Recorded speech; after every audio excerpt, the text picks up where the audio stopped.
All right, y'all, what's going on? It's Combo Breaker 99. I'm back with another video. All right, y'all. So I talked about this a few weeks ago in a podcast episode, but I wanted to come back and just do this video separately because there's a couple of things I wanted to mention that I missed. I think I missed in that podcast episode. But yeah, man, I just want to go back and talk about the Ultimate Fighter 30, TUF 30 a little bit. I just want to talk about the show this season as a whole. I asked this question in the podcast episode, and this is basically what I want to talk about again. The question was, did TUF 30 drop the ball as far as building up the fights in this household and building up the main event between Julianna Pena and Amanda Nunes, the rematch? Did they kind of drop the ball this time around with the way they put the show together as far as, the editing and the entertainment, which I'm going to kind of go through again.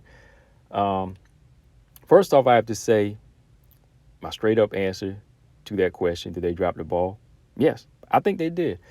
I kind of think they did this time around because I really think that there were opportunities for them to kind of build up the fighters in the household.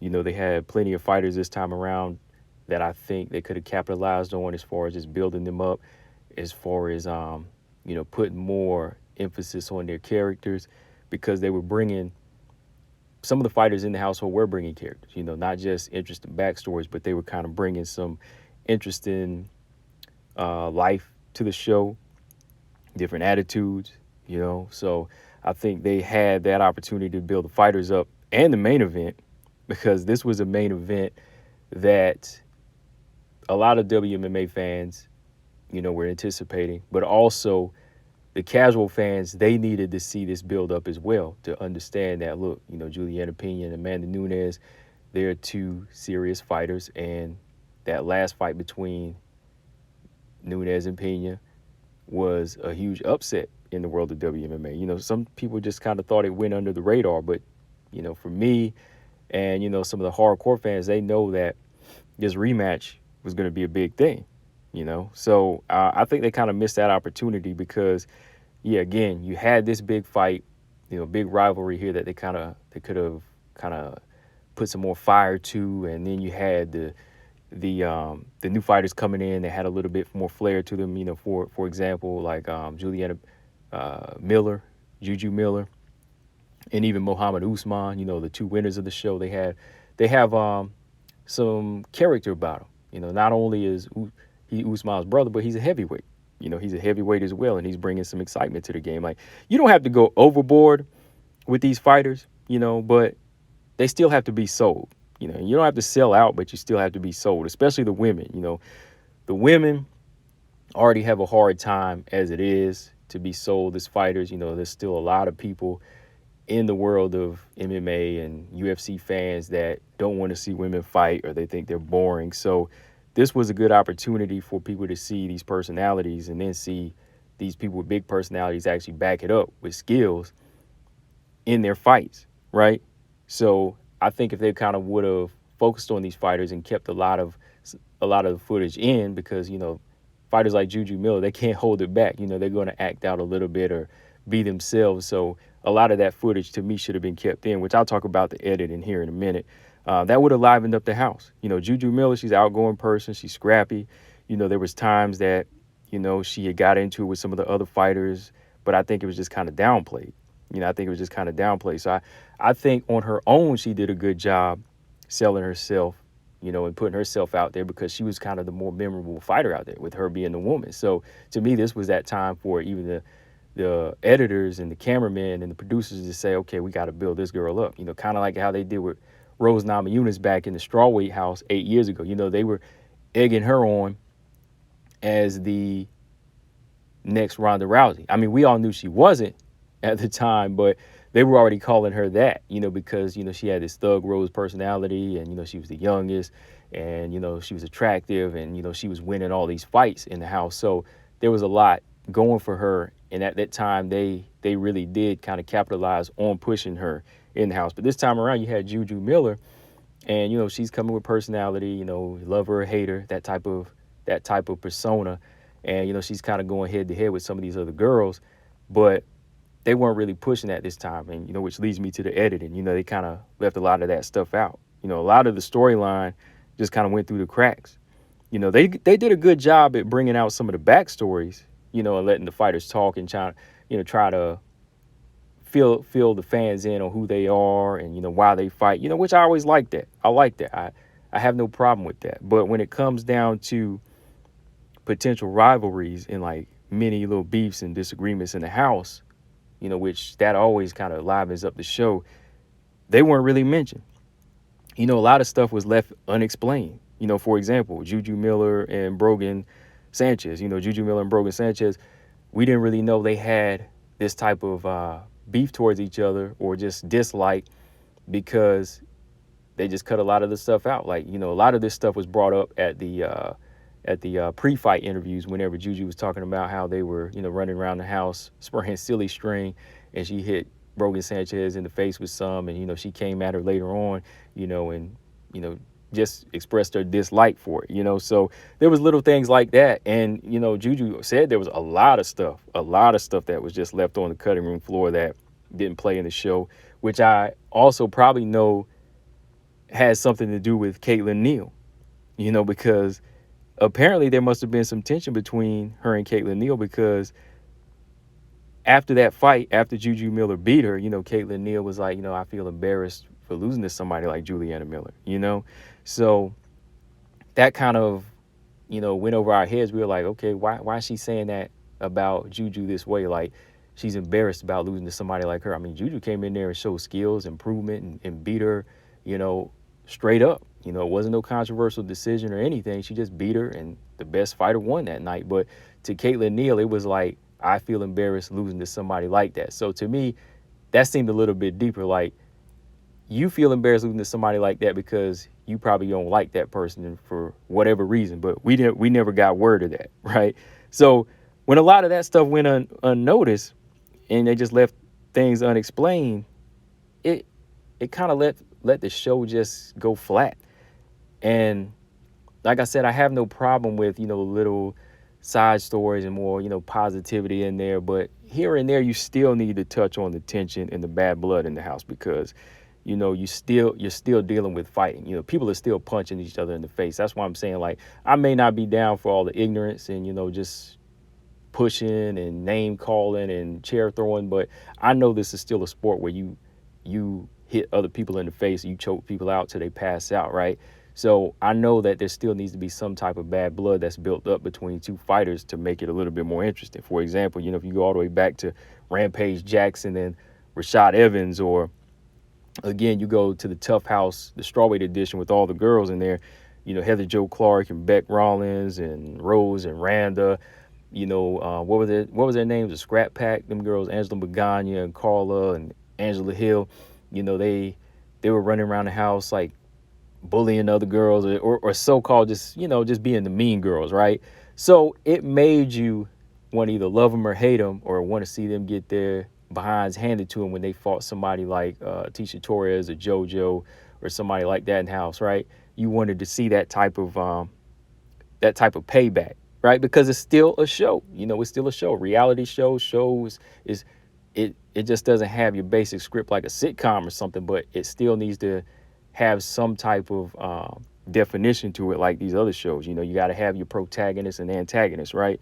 So I think that's where they just kind of let it go flat, because in the beginning of the show, I'm like, okay, you want to get everybody in the house settled, you want to get everybody introduced, like the first 3-4 episodes. That's why I was covering the show, because I wanted to see this build up, with the new flyweights coming in and the Pena, the Nunes rivalry. I wanted to see that build up. So I was letting it go. I said, okay, I'm going to keep reviewing the show. It was just, okay, we got the training, we got the backstory, training, backstory, fight, training, backstory, fight.